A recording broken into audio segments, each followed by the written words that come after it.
Bonjour et bienvenue sur le podcast de Connexion Emploi, le site emploi franco-allemand. Je m'appelle Jérôme Lecaux, je vis depuis presque 20 ans en Allemagne. Ma passion au quotidien, c'est le recrutement entre nos deux pays. Donc ça me permet de partager avec vous le parcours passionnant de Français ou Allemands qui travaillent outre-Rhin. Donc j'avais toujours eu envie depuis longtemps de faire découvrir ces Français et Allemands qui décident de faire le pas pour aller vivre en Allemagne ou en France et qui réussissent dans de nombreux domaines. Donc j'espère que ces interviews vont vous inspirer pour traverser le Rhin. N'hésitez pas à les partager par WhatsApp ou à noter ou commenter ce podcast sur Spotify, iTunes et SoundCloud. Donc aujourd'hui, j'interviewe Mathieu. Donc merci Mathieu d'être présent après ton travail. Je crois que tu étais un petit peu fatigué, mais on va essayer de te dynamiser là. Donc merci d'être au rendez-vous. Mathieu, bonjour. Salut Jérôme. Alors, en une phrase, est-ce que tu pourrais te présenter? Oui, absolument. Bon, déjà, merci beaucoup de me donner l'occasion de faire cette interview. Avec plaisir. Donc, je m'appelle Mathieu, j'ai 26 ans. Je suis né donc, sur le territoire français, donc à Poissy. Je suis francilien et passionné de développement personnel et de management. D'accord. Et donc, j'imagine que c'est ces deux compétences que tu as développées tout au long de ton expérience professionnelle. Comment tu as pris goût pour ces deux compétences? Et Alors, comment tu les mets en pratique? Alors, effectivement, je pense que la base vient de mon papa, qui m'a toujours enseigné un peu ce goût pour le management. Et en parallèle avec mes études que j'ai réalisées euh, voilà, pendant toutes ces années. Et donc, j'ai vu un petit peu ton profil. Et ce qui m'a marqué, c'est que tu es parti très tôt à l'expatriation, parce que tu as passé, je crois, plus de 5 ans au Mexique, c'est ça? Alors, j'ai passé effectivement donc 5 ans chez Leoni, entreprise qui est allemande, et j'ai pas mal voyagé avec cette entreprise-là, et j'ai passé en tout et pour tout une année au Mexique. Et donc là-bas, est-ce que tu as rencontré, t'as rencontré des défis particuliers, enfin partir à l'expatriation, découvrir une autre culture, peut-être des façons un petit différentes de communiquer, de travailler? Qu'est-ce qui t'a marqué là-bas? Alors, c'est une très bonne question. Effectivement, donc le premier choc culturel et d'avoir travaillé avec le Mexique en direct dans une très grosse usine qui faisait plus de 4000 personnes.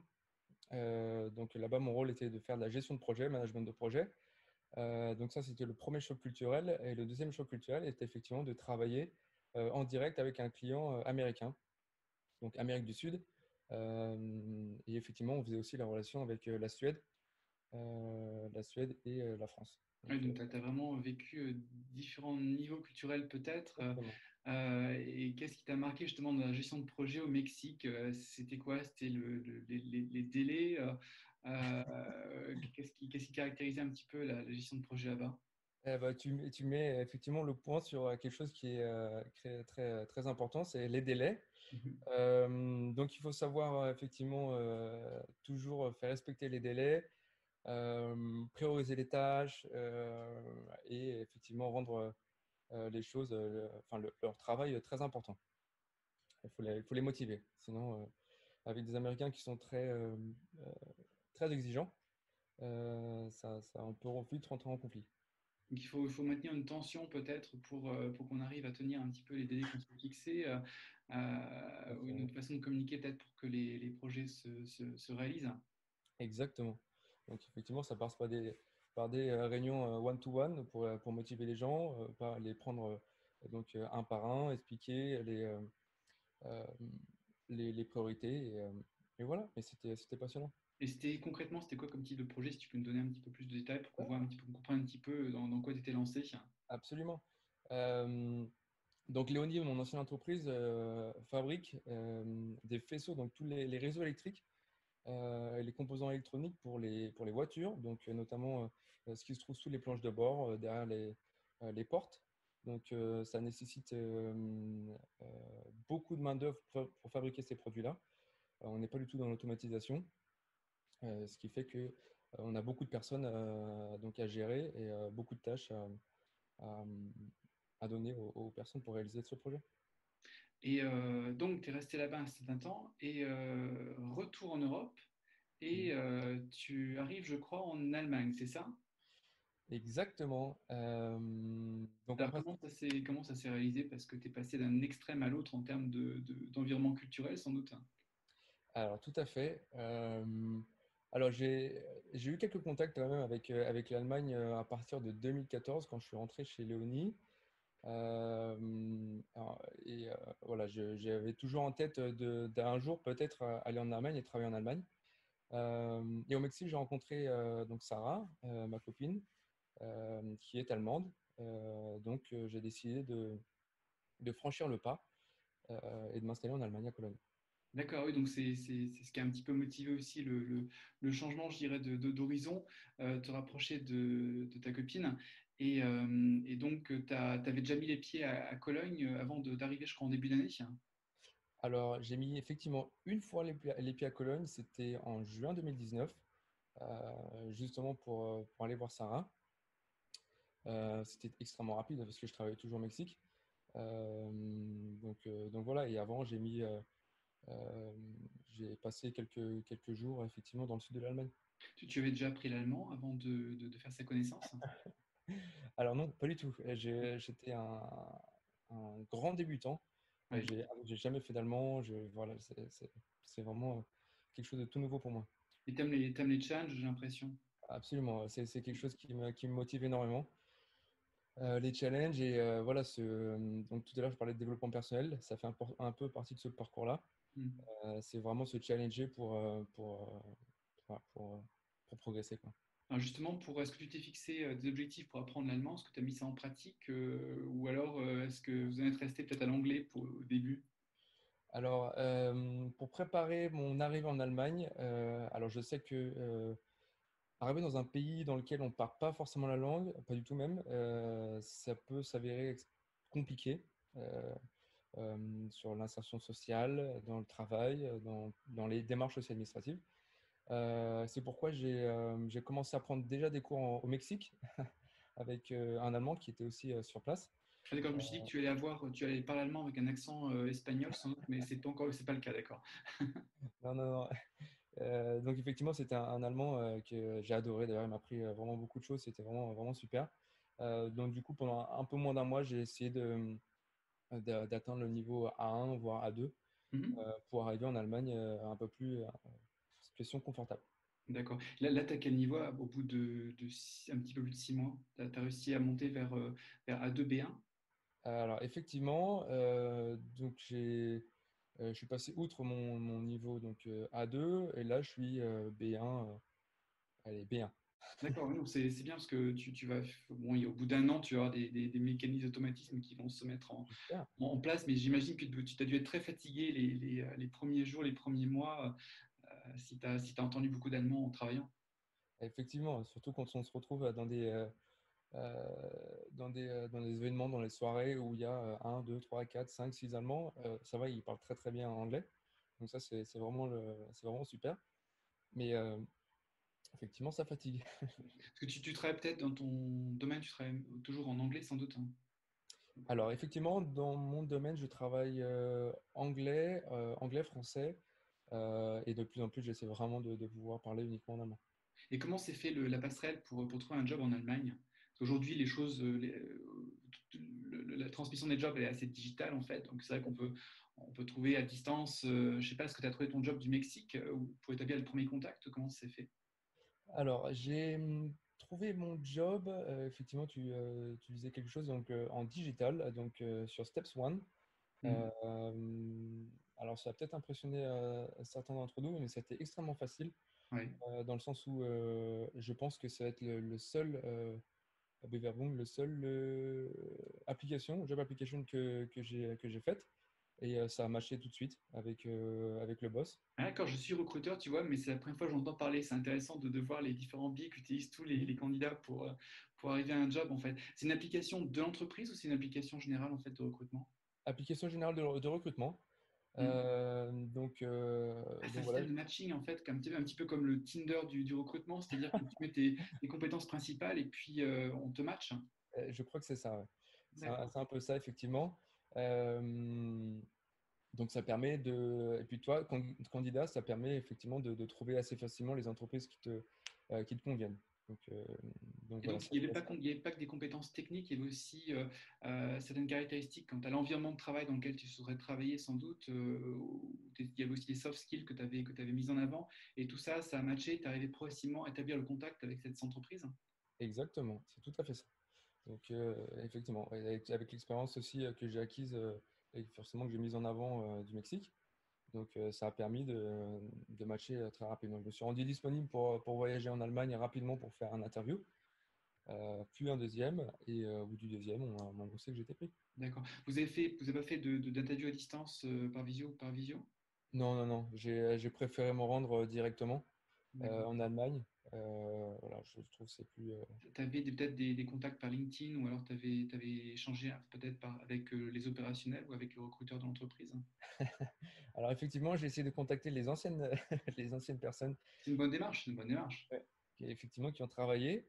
Je voulais savoir là, euh, comment c'était de travailler au sein de cette entreprise-là. Mhm. Donc voilà, on m'a dit que c'était très sympa, donc j'ai franchi le cap. Parce que tu fais quand même plus de 10 000 km de distance pour revenir du Mexique pour arriver à Cologne. Et il fallait t'assurer quand même que tu sois sûr de tomber dans la bonne société, avec la bonne ambiance de travail que tu souhaitais pour ton développement personnel. C'est vrai que c'est un bon réflexe d'aller voir un petit peu le profil des personnes qui ont travaillé dans la société pour voir combien de temps ils y ont travaillé, quel est leur background, qu'est-ce qu'ils sont devenus, combien de temps ils sont restés dans l'entreprise. Ce sont des indices quelque part pour vraiment se pousser à la décision de voir si on est vraiment dans la bonne entreprise. Est-ce qu'une entreprise, sa façade, son site Mhm. internet, son site de carrière, les valeurs affichées, il y a la réalité qui est derrière et il ne faut pas qu'il y ait trop qu'il y ait de décalage des fois quand même. Exactement, tout à fait. Donc voilà, ça s'est très bien passé. D'accord. Et donc, en fait, c'est vrai que tu avais une personne sur place qui a pu te guider, en fait, peut-être au niveau du logement, déjà, tu étais assuré, en fait, que tu avais déjà un logement, j'imagine. Oui, oui, effectivement. Aussi au niveau du contrat, j'ai fait relire le contrat. D'accord, Euh, c'était du contrat de droit local allemand, sans doute, tu n'avais pas de compréhension Tout à du fait. droit du travail allemand, sans doute. Exactement, tout à fait. Donc ça pour moi, c'était aussi très important Oui, de pouvoir signer un contrat que je comprends, évidemment, qui était oui. en 100% en allemand. Donc voilà, ça m'a permis l'aide ici m'a permis de comprendre et en plus de ne pas chercher un logement. Ça, c'était à Oui, Cologne. ça devient critique. Il y a encore peut-être 10 ans, c'était Munich qui était réputé, Munich, Francfort, qui était réputé le plus difficile, mais ça s'est généralisé dans les grandes villes en Allemagne. Donc c'est vrai que Cologne, ça devient le centre, enfin, Cologne, la ville de Cologne en soi est devenue très difficile aussi, comme toutes les grandes villes en Allemagne. Exactement. Puis il y a beaucoup, beaucoup d'entreprises hein, autour de Cologne. Ouais. Je pense même que c'est la première implantation d'Allemagne où il y a le plus d'entreprises, quoi. C'est absolument impressionnant. Ben, la Rhénanie du Nord, c'est comme une région de 17 millions d'habitants. C'est une des régions les plus peuplées en Allemagne, avec aussi un, un environnement de travail aussi qui est très dense en termes Mhm. d'industrie. Et donc la croix appartement, enfin, que c'est coché pour appartement, c'était coché pour contrat de travail. Tu as sans doute posé des questions sur le niveau de salaire, parce que c'était en brut allemand, donc tu as réussi à décrypter un petit peu ce que ça donnait en salaire net, avec le côté de l'imposition. Donc tout ça, ça a été éclairci assez rapidement, en fin de compte. Alors, effectivement, donc Brutto Netto, il y a un site qui est très bien fait. Ouais, Bon, pour la petite histoire, je me suis fait aussi surprendre. En entretien, on a effectivement fait une simulation. ouais. Euh, et quand j'ai eu ma première paye, c'était pas tout à fait ce qu'on s'était dit. Ah, il peut y avoir des différences avec la caisse d'assurance maladie, parce que tu peux, si tu obtiens un certain montant de niveau de salaire, tu peux être assuré dans le privé. Donc, il y a la caisse d'assurance maladie qui peut jouer. Il y a le fait, peut-être, quand on se déclare croyant ou pas, et donc on paye un impôt sur l'église, ou alors il y a aussi le fait d'être marié ou pas. Donc, on est dans une classe d'imposition un petit peu particulière, et ce qui fait qu'il peut y avoir des différences et Ouais. auxquelles il faut faire attention. C'est vrai que les calculateurs automatiques, c'est bien, mais des fois, il faut ajuster avec d'autres paramètres. Et oui, donc voilà. Et donc, alors ça, c'était ton parcours professionnel et ce qui t'a amené du Mexique vers l'Allemagne. Je comprends un petit peu mieux comment tout s'est enclenché, en fait. Et il y a quelque chose que j'ai trouvé très intéressant, en fait, c'est que tu es aussi un passionné de la transition écologique. Exactement, tout à fait. Donc ça, c'est quelque chose qui est en moi depuis quelques années. Et donc, tu as lancé un projet. euh, C'est un Edo écolo en fait que tu as créé. Donc comment ça s'est réalisé? Comment t'en es venu en fait à créer ce magazine en ligne? Euh, alors, donc je pense que ça vient déjà d'une petite histoire familiale. Avec mon papa, il y a à peu près 5 ans, ouais, il y a 5 ans, on a monté un garage, un garage qui s'appelle Garage Solidaire, Mhm. où on prône la réparation plutôt que l'achat du neuf. On permet aux gens de venir participer à des projets pour apprendre la mécanique euh, et, euh, et voilà, donner la possibilité aux personnes, même qui sont sans emploi, de venir entretenir leur véhicule. Donc en fait, cette idée aussi de participation est venue assez tôt, donc il y a déjà 5 ans, j'étais déjà jeune, j'étais jeune. Donc Hello Encore jeune. Écolo, donc Hello Écolo, c'est un peu la même chose. C'est une communauté donc écologique pour le progrès écologique dans laquelle on est aujourd'hui à peu près 300 personnes euh, et on impulse une dynamique où les personnes de la communauté choisissent les sujets dont ils veulent parler. Donc c'est beaucoup de sujets, d'astuces, d'informations sur des termes très variés en fait autour de la transition écologique, c'est ça? Effectivement, tout à fait. Donc des termes voilà, tout à fait variés. Donc là, par exemple très concret, hier, j'ai eu des questions sur la revégétalisation des villes. Ensuite, on a des questions sur le bio. Qu'est-ce que c'est que le bio? Est-ce que c'est mieux de consommer du bio de Nouvelle-Zélande? Est-ce que c'est mieux de consommer du non bio mais local? Voilà, tout ce genre de questions qu'on essaie de répondre de manière objective. Donc c'est vraiment une communauté écologique en fait qui se crée autour des réponses, de questions-réponses. Il y a aussi des challenges, je crois, que tu mets en place. Exactement.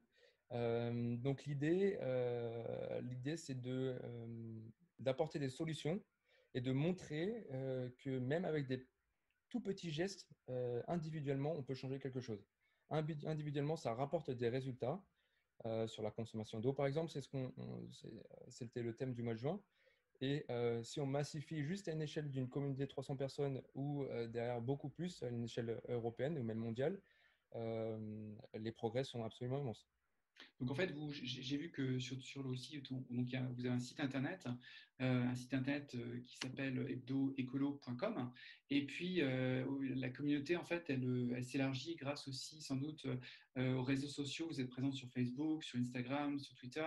Et je regardais aussi ce que vous réalisez sur Instagram. Donc vous réalisez des fiches très sympas. En fait, là, je suis en train de voir une fiche justement avec un carlin qui est dans sa baignoire, en fait, et qui propose des solutions pour économiser l'eau. Donc il y a des fiches pratiques aussi, c'est ça? Exactement. Donc l'idée, c'est pas que l'écologie soit chiant, parce que même personnellement, j'ai aussi eu un peu marre de me faire dicter, de me dire c'est pas bien ce que tu fais, c'est moche, etc.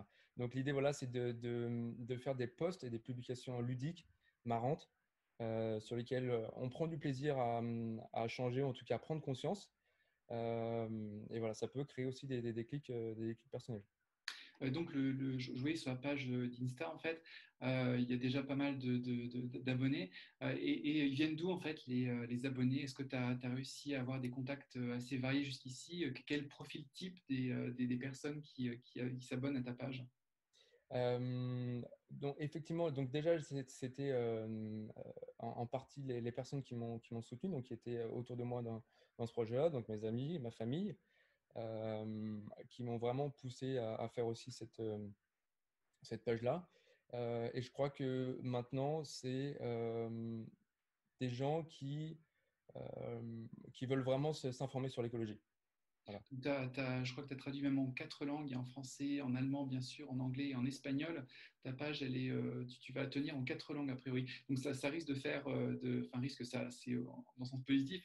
Tu vas avoir certainement des personnes en différentes langues qui vont être intéressées par ce que tu publies. Exactement. Donc pour moi, tu vois, une communauté, c'est pas franco-français.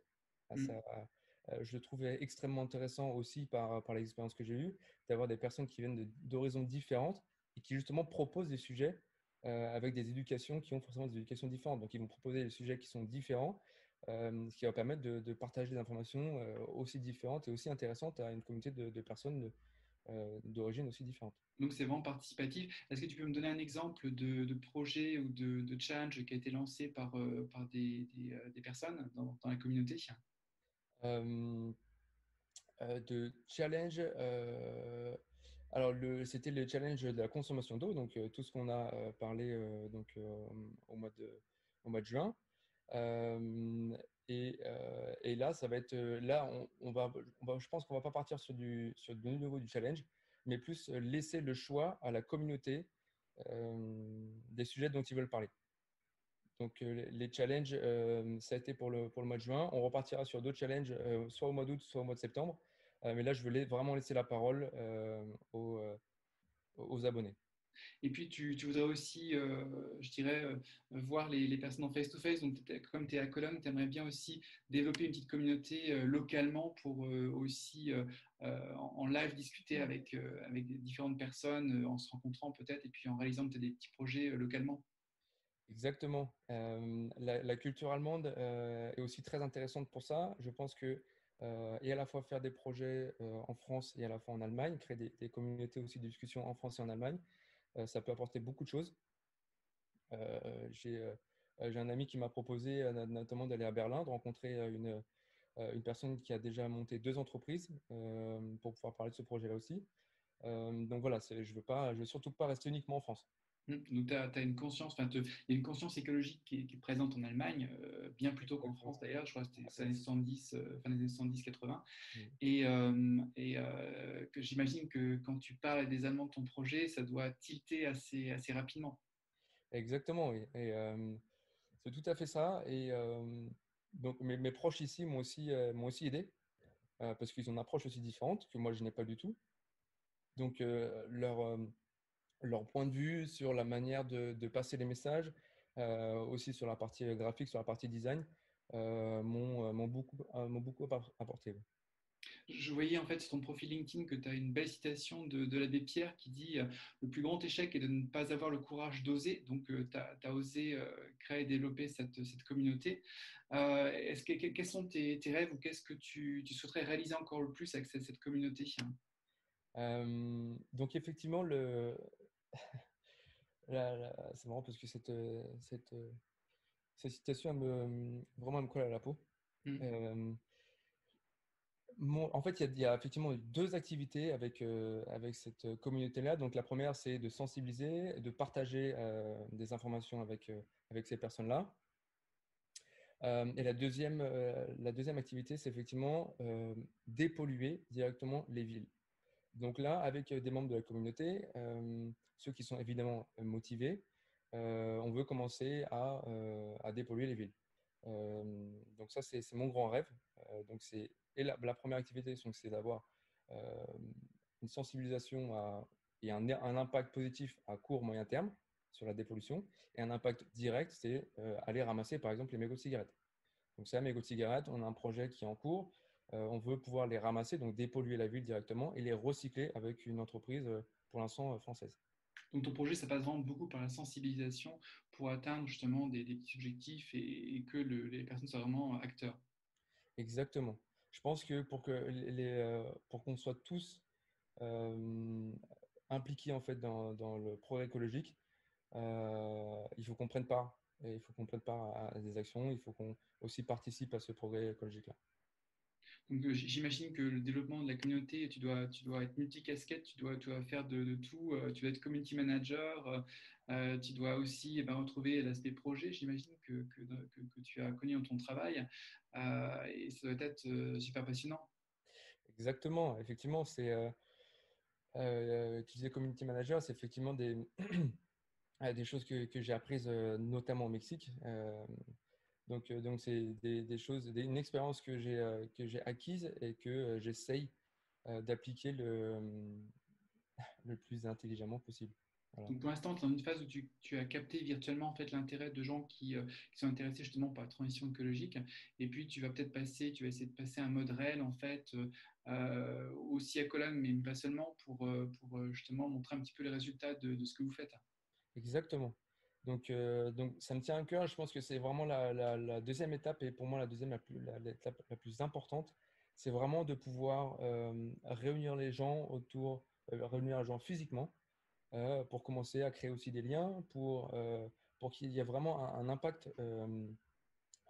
concret. Voilà, je pense que dans l'écologie, on recherche aussi beaucoup de concret, on recherche des résultats. Euh, donc voilà, c'est vraiment, enfin, j'y tiens, ça me tient vraiment à cœur.